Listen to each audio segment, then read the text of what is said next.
All right, let's talk about how to quickly make some durable, cheap, easy to make lifting straps. We covered this topic a number of years ago, but if you're watching this one, you probably haven't seen that one. So these are lifting straps made out of climbing webbing. They're very durable. They will last for a long time. I've had these since like, I don't know, 2016 or maybe prior to that, so it's coming up on 10 years. They're starting to get a little bit worn. That's some pretty good wear and tear out of a pair of straps. That cost me probably about $2 at the time. You should be able to get, we'll link to this climbing webbing below, but you should be able to go out to any local sporting goods store like a Shields, and especially like an outdoor oriented one like an REI or something like that. You need roughly about 4 feet. So the things you're going to need some climbing webbing. You certainly don't need this much. We're making a pair for one of our members, so we have a whole bunch. You need some athletic tape to hold the thing together at the end. It is not structural, it just makes them easier to use. You need a scissors and you need a lighter. So what you're gonna do first is you're gonna cut it to length. Now mine are roughly 2 feet in length. In other words, the total amount of strap here is about 2 feet. I don't actually remember because I made them a long time ago, but I measured them. It turns out to be roughly 2 feet.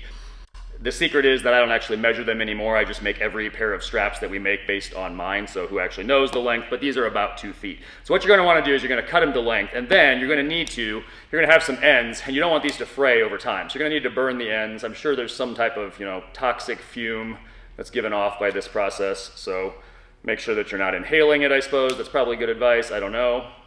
Once you do burn the ends of one of them, you wanna let that cool for a little bit. So we're not gonna use this one.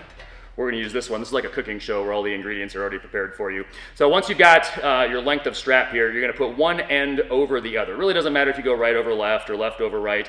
Some people like to make a mirror pair where they go one is right over left, one is left over right. Mine are not that way. It really doesn't make a difference. What will happen is no matter what, the top strap, what ends up being the innermost strap, will be the one that takes most of the wear and tear. But again, most of the wear and tear, and my straps have still lasted, close to 10 years, and that's, 400, 500-pound deadlift, stuff like that. That is not to boast. Many people deadlift more than I do. Many people deadlift more than I do, but it just gives you an idea of the kind of wear and tear that they can stand up to. So right on top of left or left on top of right, doesn't matter. And then this, simply, you could use these straps, and we have a video on how to use straps like this. You could use these straps without taping them together, but they are easier to use if the ends are permanently together. So you're just gonna tear yourself a small amount of athletic tape. I guess you could use duct tape, really doesn't matter.